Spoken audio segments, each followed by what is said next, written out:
Bonjour et bienvenue sur cette vidéo vous présentant les concours européens et comment devenir fonctionnaire européen.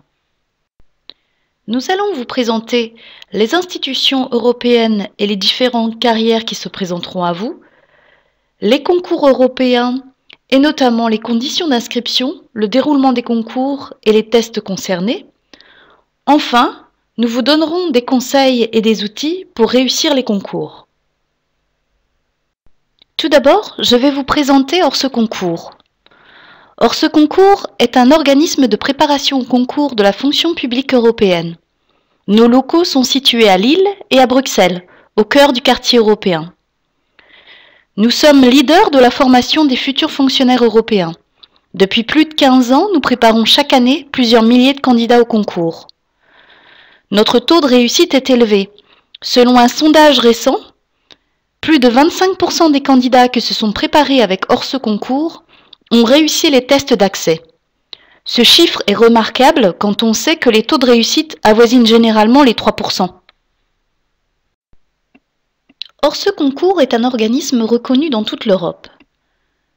Nos principaux clients sont les institutions européennes et leurs agents contractuels, les agences européennes et les centres communs de recherche, les ministères des Affaires étrangères, les universités et tous les étudiants qui souhaitent se préparer au concours des institutions européennes.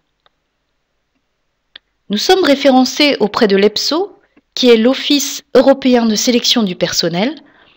L'EPSO est l'organisme européen chargé d'organiser les concours pour l'ensemble des institutions européennes. Vous noterez le site de l'EPSO qui sera utile pour toute information sur les concours européens. Vous voulez devenir fonctionnaire européen ? Voyageons ensemble au cœur des institutions européennes pour découvrir les différentes carrières qui s'offrent à vous. Les institutions européennes emploient plus de 55 000 fonctionnaires et agents provenant des 28 pays membres de l'Union européenne. La Commission européenne est l'institution qui emploie le plus de personnes, environ 34 000. La plupart travaillent à Bruxelles dans des domaines aussi variés que la création d'emplois, la protection de l'environnement ou les droits des citoyens. Parmi le personnel de la Commission européenne, plus de 2000 occupent un poste à Luxembourg ou dans d'autres pays européens, notamment à Ispra en Italie, où se trouve l'un des principaux centres communs de recherche. La Commission dispose également de bureaux de représentation dans les 28 pays de l'Union européenne et plus de 120 délégations dans le monde, allant du Pérou à la Papouasie-Nouvelle-Guinée. Le Parlement européen est l'Assemblée des citoyens. Avec le Conseil, le Parlement européen adopte la majorité des lois européennes ainsi que le budget de l'Union. Le Parlement européen emploie plus de 6000 personnes, essentiellement à Bruxelles, Strasbourg et Luxembourg. Il dispose également de bureaux dans tous les pays de l'Union européenne. Le Conseil est un pôle de décision essentiel pour l'Union européenne. Il adopte, le plus souvent avec le Parlement européen, des actes qui ont une incidence directe sur la vie des citoyens et un impact important au plan international. Le Conseil emploie environ 3500 personnes basées à Bruxelles. La Cour de justice est chargée d'interpréter la législation européenne pour garantir une application uniforme du droit dans tous les pays de l'Union européenne. La Cour de justice est située à Luxembourg et emploie plus de 4500 personnes. Il s'agit essentiellement de juristes, d'interprètes, de juristes linguistes et d'informaticiens. La Cour des comptes est chargée de contrôler les finances de l'Union européenne. Ses travaux d'audit portent sur le budget et les politiques de l'Union européenne, principalement dans des domaines liés à la croissance et à l'emploi, à la valeur ajoutée, aux finances publiques, à l'environnement et à l'action pour le climat. La Cour des comptes est située à Luxembourg et emploie plus de 800 personnes. Le Comité économique et social et le Comité des régions sont deux organes consultatifs de l'Union européenne. Le Comité économique et social représente la société civile et ses différents acteurs, tandis que le Comité des régions est la voix des collectivités locales et régionales d'Europe. Ces deux comités emploient ensemble plus de 1700 personnes, dont 500 dans le domaine de la traduction. Ils sont tous les deux situés à Bruxelles. Les agences et autres organes de l'Union emploient plus de 6000 personnes réparties dans toute l'Europe. On trouve par exemple l'Autorité européenne de sécurité des aliments à Parme, en Italie, ou encore l'Observatoire européen des drogues et des toxicomanies à Lisbonne, au Portugal. Travailler dans les institutions européennes présente de nombreux avantages. Travailler dans les institutions européennes, c'est évoluer au milieu de 24 langues et de 28 nationalités. Vous serez probablement amené à vous installer à Bruxelles ou à Luxembourg, qui sont des villes cosmopolites et multiculturelles. Vous aurez également l'occasion de visiter différents pays et de rencontrer des personnes venant de tous les horizons. Vous souhaitez mener une carrière stimulante et évolutive ? Travailler dans les institutions européennes, c'est construire l'Europe de demain pour plus de 500 millions de citoyens. Vous pourrez participer activement à l'aide au développement, à la protection de l'environnement, à la santé et à la sécurité des consommateurs, à la politique culturelle. Les domaines sont très variés. Les institutions européennes encouragent l'évolution professionnelle de leur personnel en proposant des choix de carrière flexibles. Tout au long de votre parcours professionnel, vous serez amené à exercer différentes responsabilités dans des domaines très variés. Travailler dans les institutions européennes, c'est développer chaque jour de nouvelles compétences. Les institutions européennes proposent des cours de langue pour permettre à chacun de s'exprimer dans au moins 3 langues européennes. Elles proposent également une large palette de formations destinées à améliorer vos compétences personnelles ou à mettre à jour vos connaissances dans votre domaine. Les institutions européennes proposent des avantages attrayants, tels qu'un salaire de départ compétitif, une aide au déménagement, une assurance maladie et un régime de retraite favorable. En fonction de votre situation, vous pourrez aussi bénéficier de certaines allocations comme une indemnité de dépaysement, des allocations familiales ou des indemnités de transport. Concernant les salaires, un assistant démarre avec environ 3 400 € bruts par mois. Un administrateur sans expérience professionnelle démarre quant à lui avec un salaire brut de 4 300 € par mois. Être fonctionnaire européen, c'est aussi la garantie d'avoir un emploi sûr. Les fonctionnaires européens peuvent avoir le statut d'administrateur ou d'assistant. Les administrateurs élaborent les politiques, procèdent à la mise en œuvre de la législation européenne et exercent des activités d'analyse et de conseil. Les profils sont très variés. Un chargé de mission en relations extérieures est par exemple amené à participer aux négociations des accords bilatéraux de l'Union européenne avec des pays tiers. Un économiste peut coordonner les politiques économiques des États membres. Un juriste peut rédiger une décision de la Cour de justice de l'Union européenne. Bref, les perspectives de carrière sont très variées, quel que soit le profil. Les assistants exercent généralement des tâches d'appui. Ils jouent un rôle important dans la gestion interne des institutions. Par exemple, un assistant en gestion financière effectuera des tâches aussi variées que l'élaboration de prévisions budgétaires, la planification et la gestion des procédures de passation des marchés publics, ou encore la gestion financière et opérationnelle de contrats ou subventions.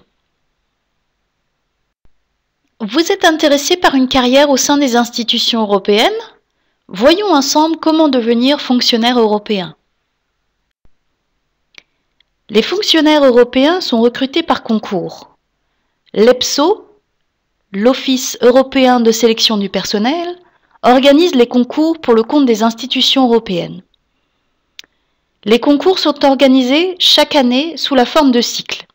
Entre la publication de l'avis de concours et le recrutement, il se déroule en général 9 mois. Les concours pour administrateurs débutent au printemps. Les domaines varient chaque année. Les concours pour assistants débutent en hiver. En 2013, ils ont été ouverts dans 3 domaines: la comptabilité et la gestion financière, l'économie et les finances, et les questions juridiques. Les concours pour les linguistes débutent l'été. Ils sont organisés en fonction des besoins par langue. Les concours pour spécialistes sont organisés tout au long de l'année au cas par cas. Pour plus d'informations sur les concours à venir, nous vous recommandons de visiter régulièrement le site de l'EPSO et de vous abonner à notre newsletter en allant sur notre site internet. Notez qu'un concours administrateur est actuellement ouvert.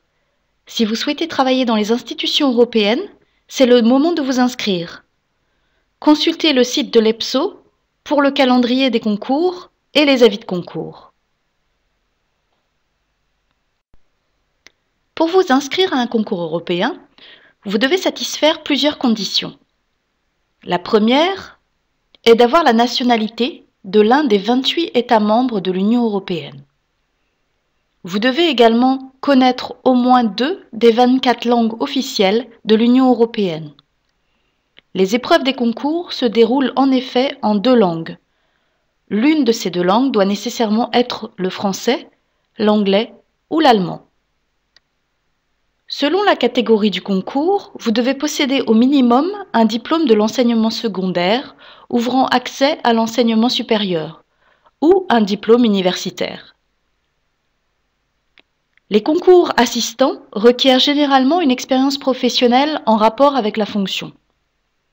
C'est aussi le cas pour certains concours administrateurs. Les conditions d'inscription peuvent varier d'un concours à l'autre. C'est pourquoi nous vous invitons à lire attentivement chaque avis de concours. Les avis de concours sont publiés sur le site de l'EPSO. Depuis la réforme de 2010, les tests des concours ne sont plus axés sur les connaissances, mais sur les compétences. Les candidats doivent notamment montrer qu'ils possèdent 7 ou 8 compétences clés. La première de ces compétences est l'analyse et la résolution des problèmes. Le candidat doit montrer qu'il est capable d'identifier un problème et de proposer une démarche cohérente pour le résoudre. Une autre compétence est la communication. Le candidat doit être capable de communiquer de façon claire et précise en tenant compte de la spécificité de l'interlocuteur, tel que le grand public ou des professionnels. La troisième compétence est qualité et résultat. Les fonctionnaires européens, en particulier les administrateurs, sont évalués sur des objectifs. Ils disposent d'une grande marge de manœuvre pour les atteindre. L'une de leurs principales missions est d'améliorer la qualité des services rendus aux citoyens européens dans le respect des procédures établies. Une autre compétence est apprentissage et développement. Les institutions européennes encouragent le développement des compétences et l'apprentissage tout au long de la carrière professionnelle. Les fonctionnaires européens doivent non seulement chercher à approfondir leurs propres compétences, mais aussi celles de leurs collaborateurs. La compétence suivante est hiérarchisation des priorités et organisation. Les candidats doivent montrer qu'ils savent planifier leur travail de manière flexible en tenant compte des priorités. Une autre compétence est la persévérance, appelée aussi parfois résilience. Les candidats doivent montrer qu'ils sont capables de rester positifs et d'agir lorsque leur environnement de travail change ou devient incertain. Augmentation de la charge de travail, nouveaux postes, nouveaux chefs. La compétence suivante est travail d'équipe. La notion de travail d'équipe est fondamentale dans les institutions européennes. Les candidats doivent montrer qu'ils sont bien disposés à valoriser le travail d'équipe au détriment de l'action individuelle. La dernière compétence, capacité d'encadrement, concerne uniquement les concours AD. Un manager doit être capable de traiter ses collaborateurs avec calme et respect. Il doit encourager son équipe pour qu'elle donne le meilleur d'elle-même. Ayez toujours ces compétences en tête. Avant de passer un concours, réfléchissez à la manière dont vous avez pu mettre en œuvre ces compétences dans votre vie professionnelle ou extra-professionnelle. Réfléchissez également à la façon dont vous pourrez les appliquer si vous devenez fonctionnaire européen. Voyons à présent comment se déroule un concours. Les concours se déroulent en 4 phases. Les inscriptions se font par voie électronique. Vous devez commencer par créer un compte sur le site de l'EPSO. Ce compte vous servira pour tous les concours EPSO auxquels vous serez amené à vous présenter. Vous devez ensuite constituer votre dossier de candidature pour le concours qui vous intéresse. Ce dossier inclut un CV très détaillé et vos motivations. Ces informations sont très importantes pour la 3e phase du concours. Le jury rejettera votre candidature s'il considère que ces informations ne sont pas en adéquation avec le profil recherché. Un conseil: consultez régulièrement le calendrier des concours sur le site de l'EPSO et ne tardez pas pour vous inscrire. Les inscriptions s'achèvent en général 1 mois après la publication de l'avis de concours. Vous devez aussi réserver à l'avance votre place au centre d'examen. La plupart des concours démarrent avec des tests de présélection. Ces tests visent à diminuer sensiblement le nombre de candidats invités à passer la suite des tests en centre d'évaluation. Les taux de réussite varient en fonction des concours. Ils sont généralement inférieurs à 5%. Les tests de présélection, que nous présenterons plus en détail par la suite, comprennent des tests de logique, un test de jugement situationnel et pour les concours assistants, des tests de compétences professionnelles. Les tests d'évaluation sont beaucoup moins sélectifs.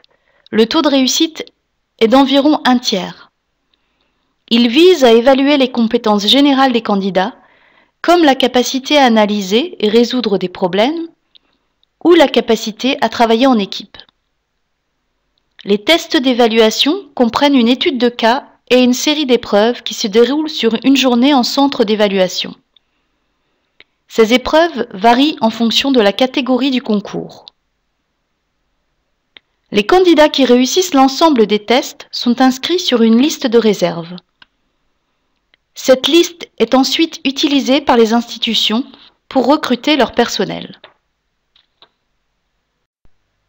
Les tests de présélection, que l'on appelle aussi tests d'accès, se déroulent sur ordinateur. Ils sont organisés dans des centres spécialisés. Ces centres sont situés dans chacun des pays membres de l'Union européenne et dans d'autres pays du monde. Tous les tests se présentent sous la forme de questionnaires à choix multiples. Ils sont chronométrés. Les tests de raisonnement se déroulent dans la première langue, qui doit être l'une des langues officielles de l'Union européenne.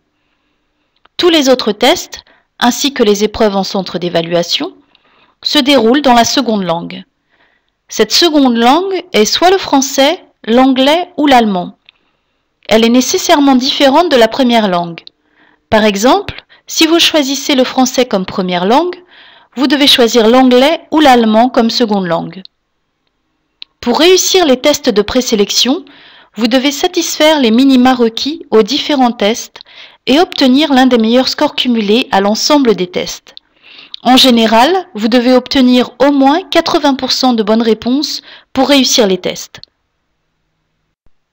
Le test de raisonnement verbal évalue votre capacité à comprendre et analyser des données verbales. Il est constitué de 20 questions à choix multiples.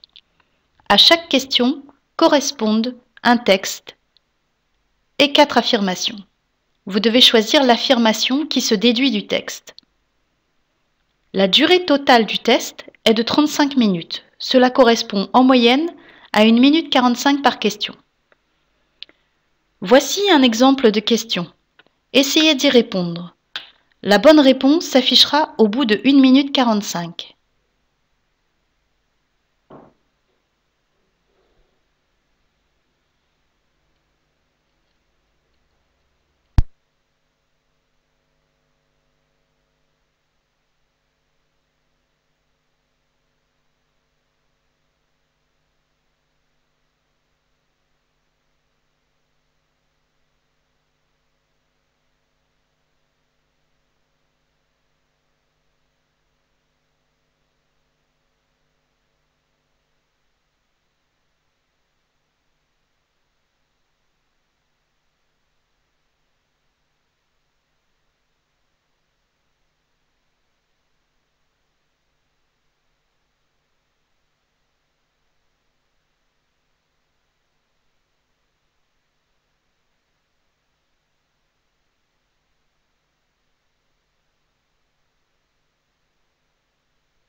Le test de raisonnement verbal est un test de logique.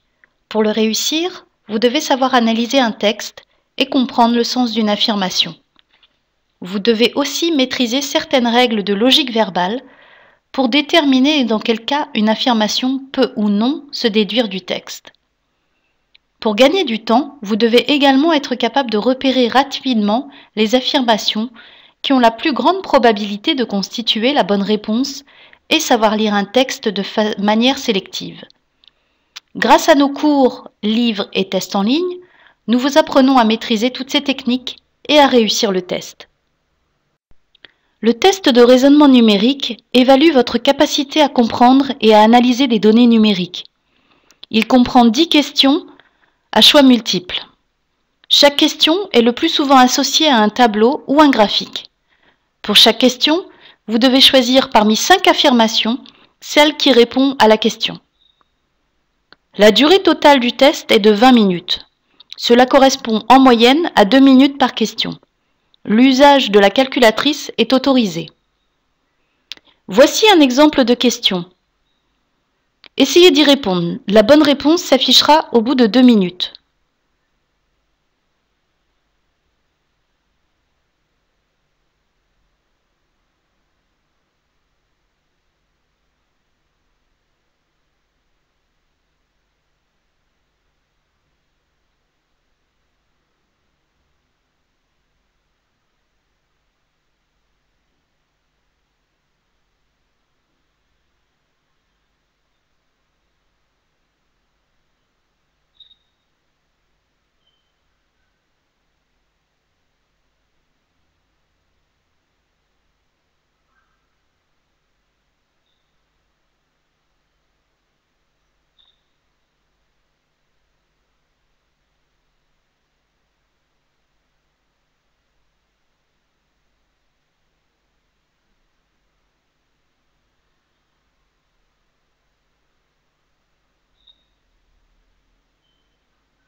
Le test de raisonnement numérique ne se résume pas à une épreuve de calcul.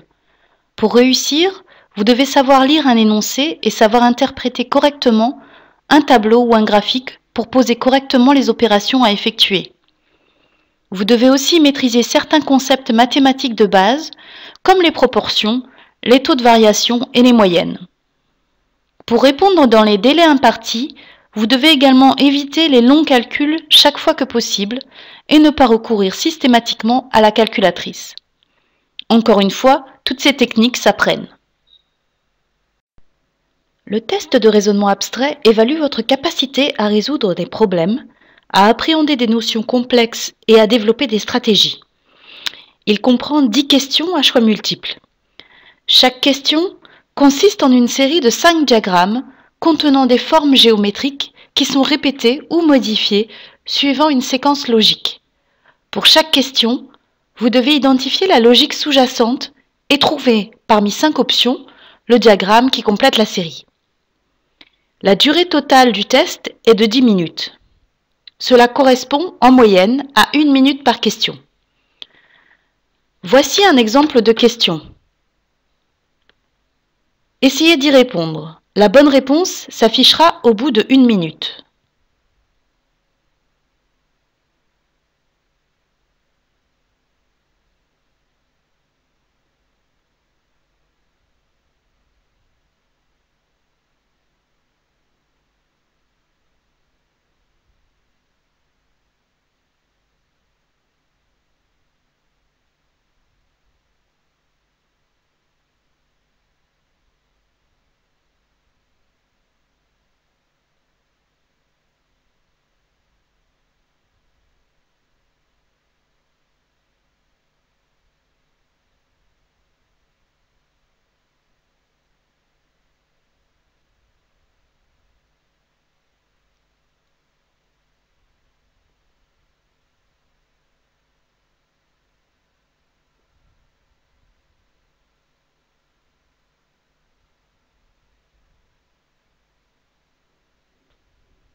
Le test de raisonnement abstrait est un test de logique. Pour réussir, vous devez être capable d'établir des analogies entre des formes et des combinaisons de formes différentes. Vous devez aussi savoir repérer des changements. Par exemple, des changements de couleur, des déplacements, des superpositions de formes. Vous devez également connaître certaines notions de géométrie, comme les rotations, les translations ou les symétries. La réussite au test de raisonnement abstrait est une fois encore une question de méthode et d'entraînement. Le test de jugement situationnel évalue votre comportement et votre prise de décision en milieu professionnel. Il comprend 20 questions à choix multiples. Chaque question décrit un scénario en rapport avec une situation de travail et une série de 4 actions possibles. Vous devez choisir 2 réponses, l'action qui vous paraît la plus efficace et celle qui vous paraît la moins efficace. La durée totale du test est de 30 minutes. Cela correspond en moyenne à 1 minute 30 par question. Voici un exemple de question. Essayez d'y répondre. Les bonnes réponses s'afficheront au bout de 1 minute 30.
Pour réussir le test de jugement situationnel, vous devez aborder chaque question comme un jeu de rôle et faire abstraction de votre expérience professionnelle. Vous devez répondre à chaque question en vous basant sur les données du scénario et sur ce qu'on en attend de lui en termes de compétences et de bonnes pratiques professionnelles.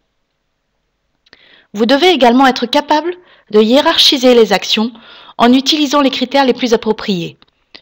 Degré de résolution du problème, degré de priorité, position de vie. Tout cela s'apprend.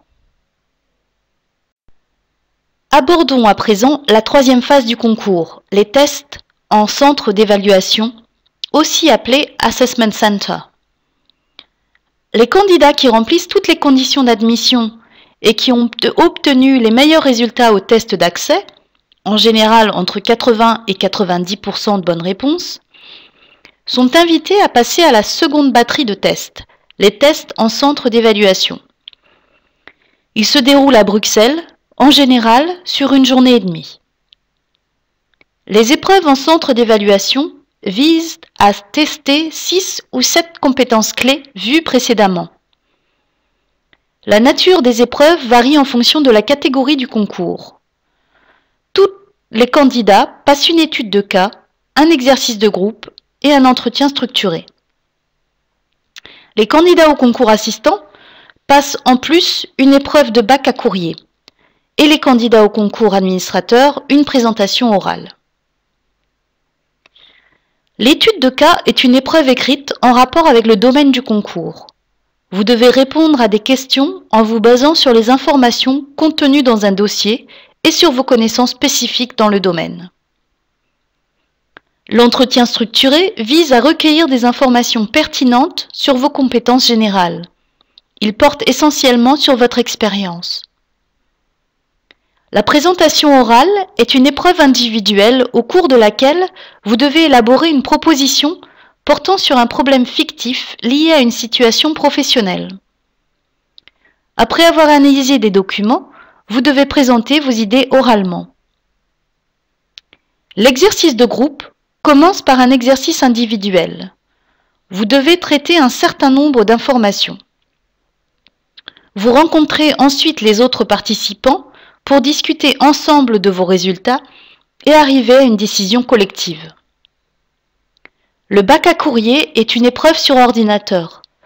Vous devez répondre à une série de messages en vous basant sur les informations contenues dans une boîte aux lettres électronique. Vous voulez devenir fonctionnaire européen? Voyons ensemble comment réussir les concours. La réussite au concours exige une préparation rigoureuse, étalée sur plusieurs semaines. Le nombre de semaines varie en fonction du niveau de départ du candidat. L'essentiel est de trouver le bon rythme et de progresser par étapes, tout en restant confiant. Tous les tests sont chronométrés. La plus grande difficulté pour les candidats est de répondre correctement à toutes les questions dans les délais impartis. C'est la condition sine qua non pour être admissible. Il est donc nécessaire d'acquérir des automatismes. Pour cela, vous devez assimiler la méthodologie spécifique à chaque test. Comment? En suivant des cours et en travaillant sur des ouvrages. Nous sommes les seuls à proposer une méthodologie complète et détaillée pour chaque type de test. Nos méthodes ont fait leurs preuves. Nous les avons testées avec succès auprès de plusieurs milliers de candidats. Rappelons que notre taux de réussite au test d'accès est de 25% contre 3% en moyenne pour l'ensemble des candidats. Une fois les automatismes acquis, vous devez vous exercer dans les conditions du concours en effectuant des tests sur écran. Vous trouverez sur notre site de nombreux tests similaires à ceux de l'EPSO. Nous préparons les candidats à l'ensemble des tests d'accès. Raisonnement verbal, raisonnement numérique, raisonnement abstrait, jugement situationnel, et pour les concours assistants, exactitude et précision, et priorité et organisation. Nous proposons une gamme complète d'outils pédagogiques. Des livres pour apprendre à son rythme, des cours pour suivre les conseils de nos experts, des tests en ligne pour s'exercer dans les conditions du concours et s'évaluer. Tous nos outils sont complémentaires. Les questions que nous proposons dans nos ouvrages, nos cours et nos tests en ligne sont toutes différentes. Tous nos outils sont disponibles en français et en anglais pour tous les tests d'accès. Nous proposons des livres pour chaque test d'accès. Chacun de nos livres comprend une méthodologie complète, illustrée par de nombreux exemples et plusieurs tests avec un corrigé détaillé. Nos livres peuvent être achetés sur Internet sur notre site ou en librairie, en français ou en anglais. Dans tous les cours, le formateur commence par expliquer la méthodologie spécifique au test. Le candidat ensuite effectue un test chronométré. Les questions du test sont similaires à celles des concours organisés par l'EPSO. Une fois le test terminé, le formateur procède à la correction détaillée. Toutes les présentations se font sous format PowerPoint. Nous proposons 3 formules de cours. Les cours en présentiel se déroulent le plus souvent à Bruxelles sur 1, 2 ou 3 jours. Les cours sont interactifs. Les candidats peuvent poser des questions au formateur. Pour les candidats qui ne peuvent pas se déplacer, nous proposons les mêmes cours qu'en présentiel sous forme de webinaire. Tranquillement installés chez eux ou ailleurs, les candidats suivent le cours sur leur écran d'ordinateur. Le cours est interactif. Les candidats peuvent poser des questions au formateur via une boîte de dialogue qui apparaît sur leur écran. Pour les candidats qui souhaitent une formule encore plus flexible, nous proposons les cours en ligne qui sont des vidéos enregistrées. Le contenu des cours en ligne est similaire à celui des cours en présentiel ou à distance. Les candidats peuvent accéder aux cours à tout moment pendant une période de 3 semaines après l'achat. Nous proposons sur notre site une grande variété de tests couvrant l'ensemble des tests d'accès pour toutes les catégories de concours. Toutes nos questions sont similaires à celles de l'EPSO. L'interface de nos tests en ligne est similaire à celle utilisée par l'EPSO pour l'ensemble des tests d'accès sur ordinateur. Vous pouvez nous rejoindre sur notre site internet et sur notre page Facebook pour être toujours au courant de l'actualité des concours et de nos formations. Bonne chance et à bientôt sur Orce Concours.